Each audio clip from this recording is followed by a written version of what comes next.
Well, hey, it is a new year. Do you know how to make the most of it? Well, we'll talk about that on today's Pivotpreneur episode. Let's pivot. Here we go. Pivot. Pivot. Pivot.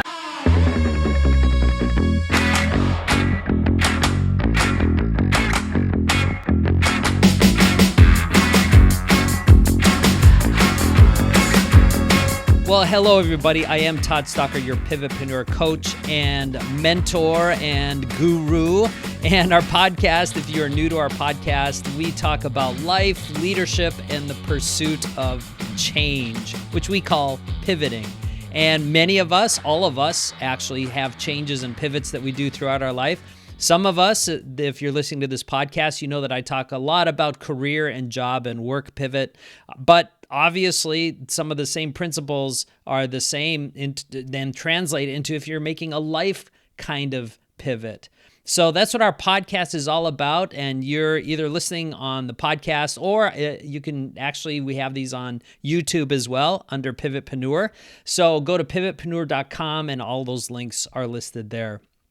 So it is the first of the year, and actually this is the very first podcast of the year, first episode of the year for the Pivotpreneur podcast. And I got a question that came through pivotpreneur.com from Mike. Now, again, if you are new to our podcast or our YouTube channel, my preference is to talk through things that you want to talk about.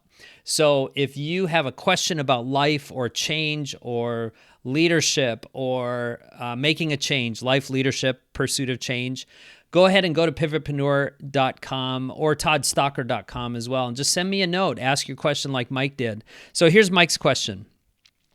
Todd, at the beginning of every year, which it is, the beginning of every year, I tend to do the same things that everybody else does. I make goals, dedicate to losing weight, be a better dad and husband, etc., etc. I still do those things on a micro level, but what are some big general life categories I can think about all throughout the year? Well, thanks, first of all, Mike, for writing in, for sending that through the website. You know, I had to sit back on this one, and I had to think general categories, because I'm kind of like you, Mike. I start my goal setting back in November. And I kind of go, okay, what does it look like? And I come up with different categories, but specifics under that. Oftentimes it turns into one big to-do list, right? And then so by statistically January 26th, I think is the date where 90% of New Year's resolutions are at the wayside. They've already, we've all failed at that point at our resolutions. So Mike, thanks for the question, because I kind of had to think that through. And I think that there are four kind of big things, at least for me, that I can categorize as driving a successful year. And they're not, these four aren't necessarily in a specific order, but they're kind of the ones that I brainstormed. And underneath each of these, there's just a ton of different achievements and focusy and drives that I would want to do. So here are the four big things that I think for 2023 or for the new year, whenever you're listening to this. And if you want to go to pivotpreneur.com, you can actually look these up. I'll put these in the show notes, and you might want to do that, because I have a couple of items on here that even if I say them, you're not going to remember them. So going back to the show notes would be helpful. Okay.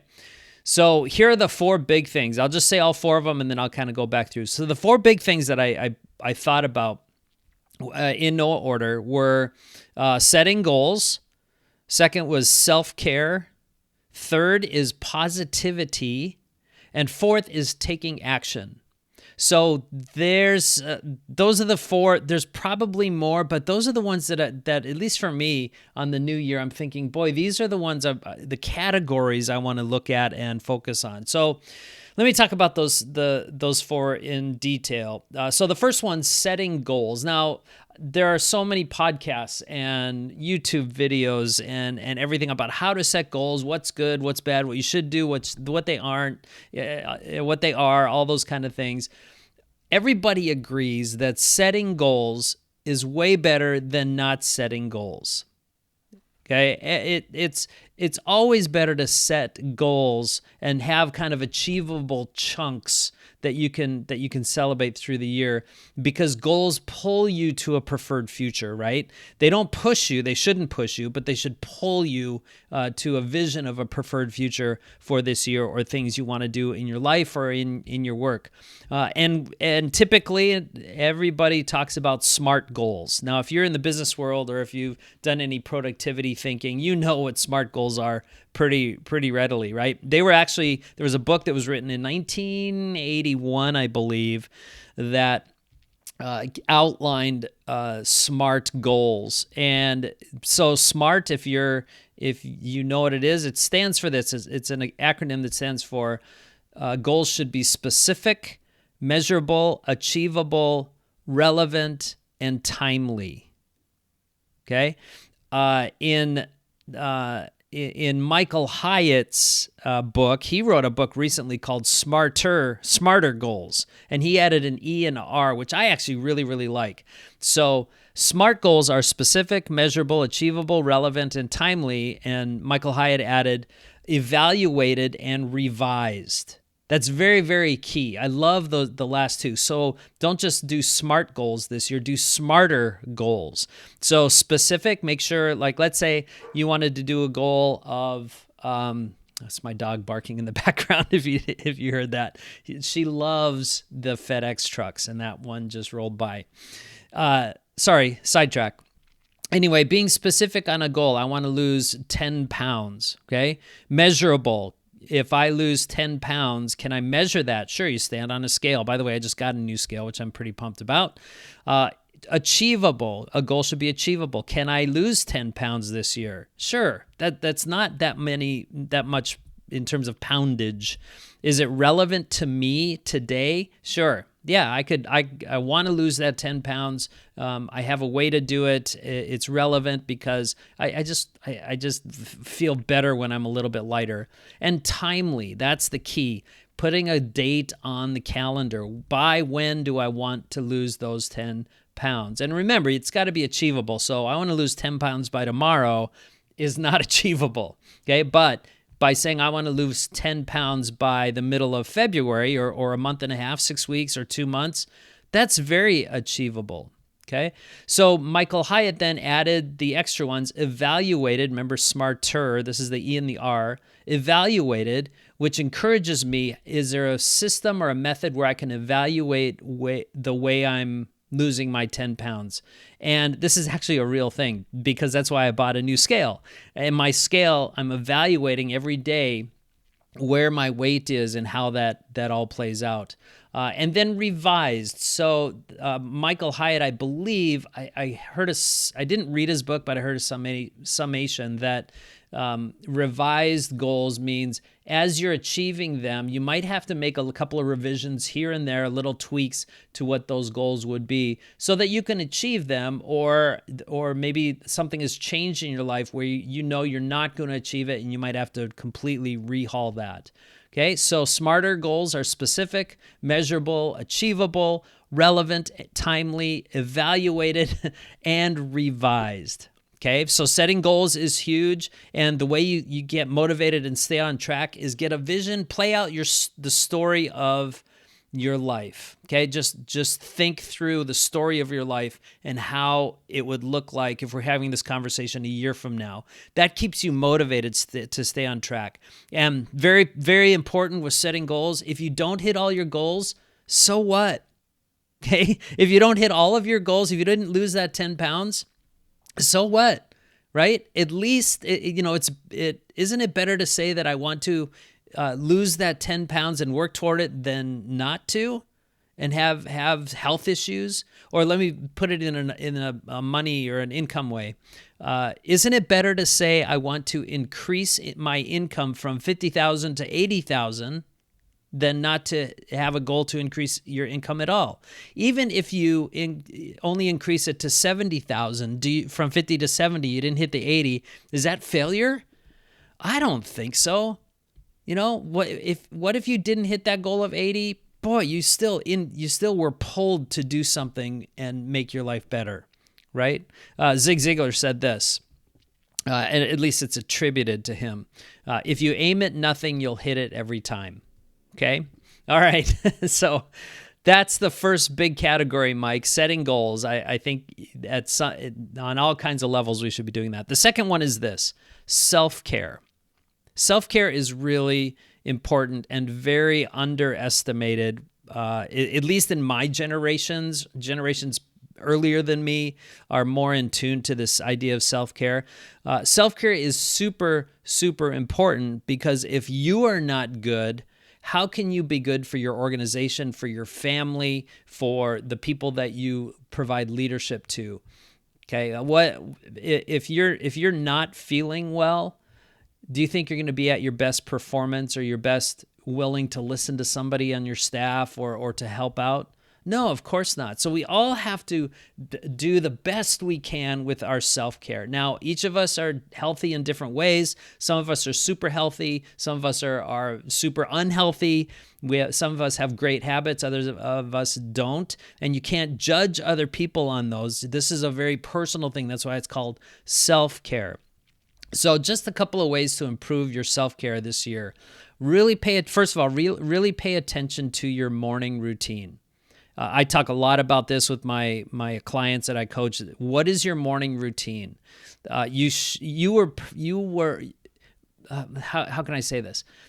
Your morning routine, how you start the morning sets up the rest of the day. Like oftentimes I would go, if I'm kind of waking up and I'm kind of in a bad mood for whatever reason, and I'm just kind of grumpy in the morning, I stop and one of the things that I kind of live by is tell the day it's going to be great, and then the day has to prove you wrong. You see the attitude in that? It's like I'm going to, even if I have to force myself emotionally, I'm going to say this is going to be a great day. And then it just kind of re-gears subconsciously all these things about you. You were created physically, you were created mentally, spiritually, and emotionally. And right in the beginning of the morning, you've got to take time to pour into all of those. I'll do future podcasts on these, and I talk about this a lot. But check your morning routine. There's a couple of great books out there that you can check as well. One thing also then is in terms of the rhythm of your life. Many times I've heard in the past people say, get to the end of the year and boy, I have 40 hours of vacation time that I didn't take this year. To me, that's not a great thing. I'm not proud of you for that. You need to be taking those days off. I always say divert daily, withdraw weekly, move away monthly, abandon annually. So divert daily means don't work yourself in a 24-hour period. Don't work 23 of those 24 hours. Just work what you can do, okay? Withdraw weekly means take your days off. There's so many people, especially in nonprofit world, that just work 24 hours a day. They have their laptop, which is a blessing and a curse, and they can work as much as they want. So withdraw weekly. It's good for you. It's good for your family. Move away monthly means try and carve out an extra day here and there, or even just a half a day to change up your environment and just spend some relaxing, refreshing time. I live on a border town, or a river border town, and so there's a lot of these little river towns that I just love to go to and sit out on a back deck somewhere at a restaurant overlooking the water, think and write and pray and do all that. Then the last one is abandon annually. Take your vacations. Get away from wherever you're living just to change it up. As a human, you need that kind of change, okay? So self-care is super, super, super important. Third one is this, positivity. In a world where most of us are living where the whole, in the sludge of negativity, forcing yourself to be a positive person is a forcing thing. It's not a natural thing, especially when we're surrounded by negativity. We're surrounded by negative people. We're surrounded by negative situations. But positivity can not only changes your want and your productivity and who you are as a person, but it also has an amazing effect around the people around you. There was a series that I a speaking series, sermon series that I saw from a pastor one time, and it was called climate change or climate alert or something like that. It wasn't climate change, it was climate alert. Basically, the opening bumper or the video was these people walking around, and they would have like a sun over their head. The next person would have a cloud over their head, and they would meet, and they wouldn't say anything, and then all of a sudden the cloud transfers over to the other person's sun and clouds their sun, and rain and all that kind of thing. So the whole idea of that video is to remind us that whatever attitude we have, we actually transfer that to the people around you. So how are you in terms of your positivity scale? Think back over the last just couple of days, weeks, months. Have you had conversations where you're like, man, I just came off I just am negative. I just feel dark inside. Try and practice gratitude and stay mindful about that throughout the day. Okay. All right. So again, first one was setting goals. Second one was self-care. Third one was positivity. And then Mike, the fourth one is this: take action. Take action. There's so many times where we want to do something, and it's going to take some hard work. And so that hard work, we actually talk ourselves out of doing some hard things. So take action. It's so important to take action and put your plans into place, even if it's just a little step forward toward your plan. Let me go back to losing weight as an example. If it's just drinking more water throughout the day, that's taking action in a positive way forward.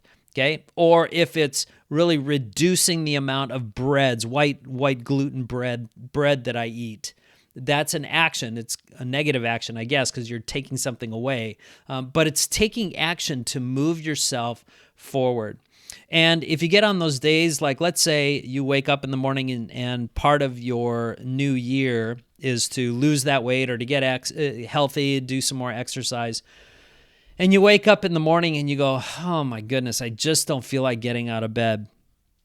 There's a person, motivational speaker, her name is Mel Robbins, not related to Tony Robbins at all, but she wrote a book called The 5-Second Rule. And her whole concept is really simple. It's basically, if you don't want to do something, count down from 5, and when you hit 1, tell yourself that you're going to take action. And I know it sounds kind of dumb to do, but it actually, there's a psychological, it's brain science, which I love to think through and talk about, but it's brain science. If you give yourself a countdown, you're more likely to actually take action when you hit 1, because we're trained to that, to do that, especially in our society.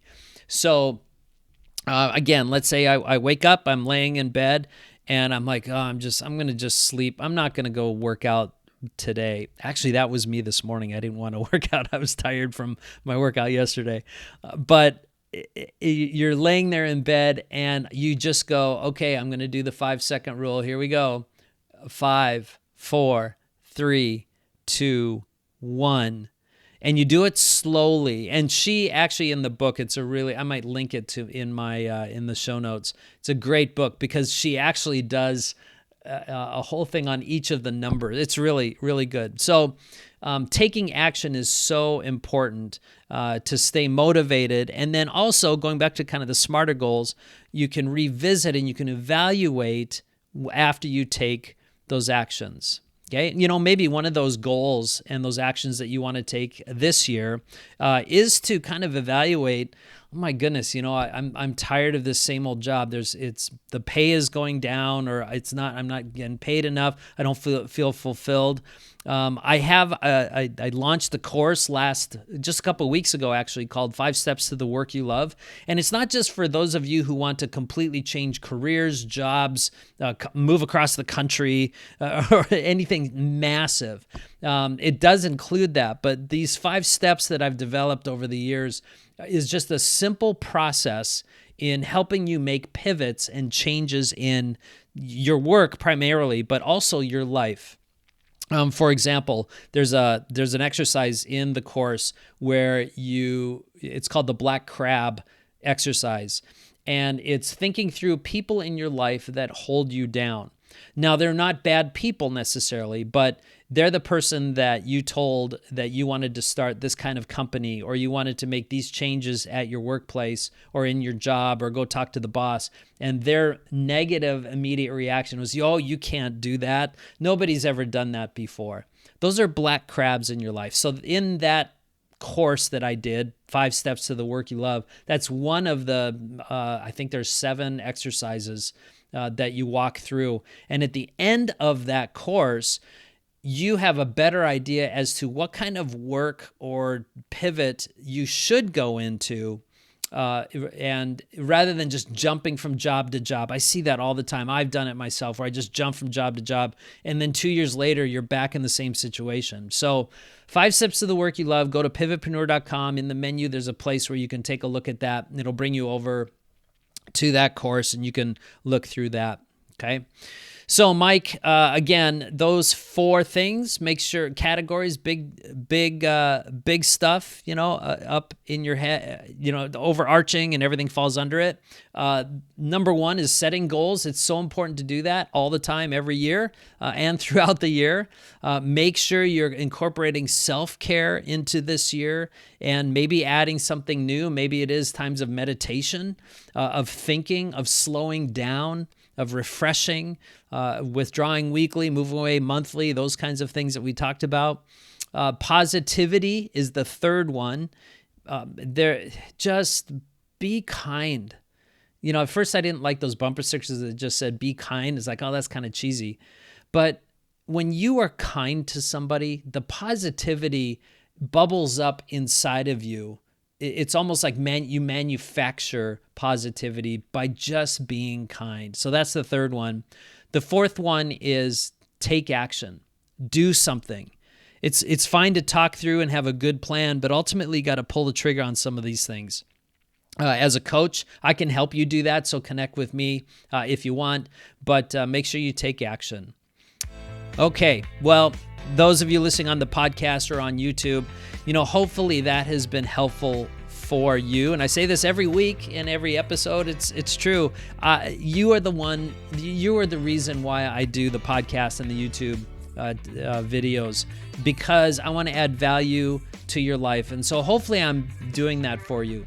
So go to pivotpreneur.com or toddstocker.com. It has all the links for the show notes, past show notes. My encouragement would be to go see Dan Miller's interview that I did with him. He talks a lot about goals and life changes and pivots in episode 20.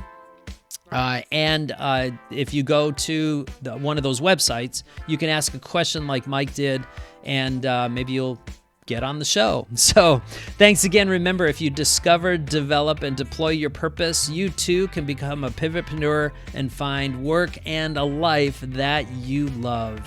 Make it a great day.